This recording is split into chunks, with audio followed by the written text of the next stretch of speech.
Hi friends, welcome to துளிர் அர்மலா channel. நம்ம இன்றைக்கி இட்லிக்கு தோசைக்கு ரொம்பவும் டேஸ்ட்டான சைட் டிஷ் எப்படி பண்ணுறதுன்னு பார்க்கலாம். டக்குன்னு ஈஸியாக 10 நிமிஷத்தில் பண்ணி முடிச்சிடலாம். மிக்ஸி ஜார் எடுத்துகிட்டு ஒரு 5 பழுத்து தக்காளி சேர்த்துக்கலாம். அதை நல்லா விழுதாட்டம் அரைச்சி எடுத்துக்கலாம். இது செய்கிறதும் ரொம்ப லேஸு, டேஸ்ட்டும் ரொம்ப அட்டகாசமாக இருக்கும். நம்ம ஒரு பாத்திரத்தில் அரைச்சி வச்சுருக்கிற தக்காளி விழுதை சேர்த்துக்கலாம். நம்மளுக்கு தேவையான அளவு உப்பையும் இதில் சேர்த்துக்கலாம். இப்போ ஒரே ஒரு மசாலா மட்டும் அரைச்சி எடுத்துக்கலாம்.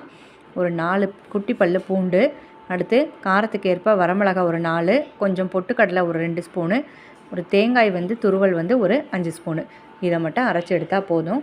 அடுத்து நம்ம இந்த தக்காளி விழுது அரைச்சி வச்சுருக்கோம்ல, அது கூட இந்த தேங்காய் விழுதை சேர்க்கலாம். ஃபஸ்ட்டு நம்ம தக்காளியை கொஞ்சம் கொதிக்க விட்டு எடுத்துக்கலாம். எடுத்துகிட்டு கொஞ்சம் பச்சை வாசம் போகவுமே நம்ம இப்போ அரைச்சி வச்சுருக்கோம்ல அந்த விழுதையும் நம்ம சேர்த்துக்கலாம்.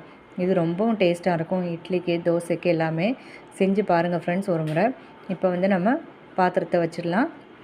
வச்சுட்டு கொஞ்சம் நேரம் மட்டும் கொதிக்கட்டும். இந்த தக்காளியோட விழுது லேசாக ஒரு பச்சை வாசனை போகவும் ஒரு 3 நிமிஷம் கொதிச்சா போதும். ஒரு 2 டம்ளர் தண்ணி ஊற்றிக்கலாம். ஒரு 100 ml இருக்குன்னு வச்சுக்கோங்களேன். அந்தளவுக்கு தண்ணி ஊற்றிட்டு கொஞ்சம் கொதிக்கட்டும்.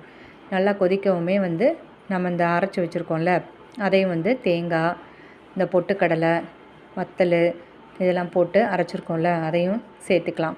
சேர்த்து நல்லா கலந்து விட்டுறலாம். கூடினது நம்ம முதல்ல ஒரு 3 நிமிஷம் தக்காளி கொதிக்கிறதுக்கு, நம்ம இந்த தேங்காய் பேஸ்ட்டு அரைச்சி ஊற்றிருக்கோம்ல அது கொதிக்கிறதுக்கு ஒரு 7 நிமிஷம்தான்.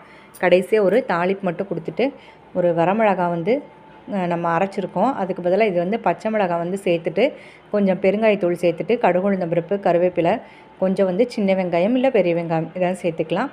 சேர்த்துட்டு நம்ம தாளித்து கொட்டிடலாம். கொட்டிட்டு அடுத்து நம்ம மல்லித்தழை கொஞ்சோண்டு கட் பண்ணி சேர்த்துக்கலாம். சேர்த்துட்டோம் அப்படின்னா 2 நிமிஷத்தில் அப்படி நம்ம இறக்கிடலாம். இது சூடான தோசைக்கு, இட்லிக்கு ஊற்றி சாப்பிட்டு பாருங்கள் ஃப்ரெண்ட்ஸ். அவ்வளோ அருமையாக இருக்கும். ரொம்பவும் டேஸ்ட்டாக இருக்கும். செய்கிறதும் ரொம்ப சுலபம். அதே போல் டேஸ்ட்டும் உங்களுக்கு ரொம்ப நல்லாயிருக்கும். ஒரு முறை இதை பண்ணி பாருங்கள். நம்ம வீடியோ பிடிச்சிருந்ததால் லைக் பண்ணுங்கள், ஷேர் பண்ணுங்கள்,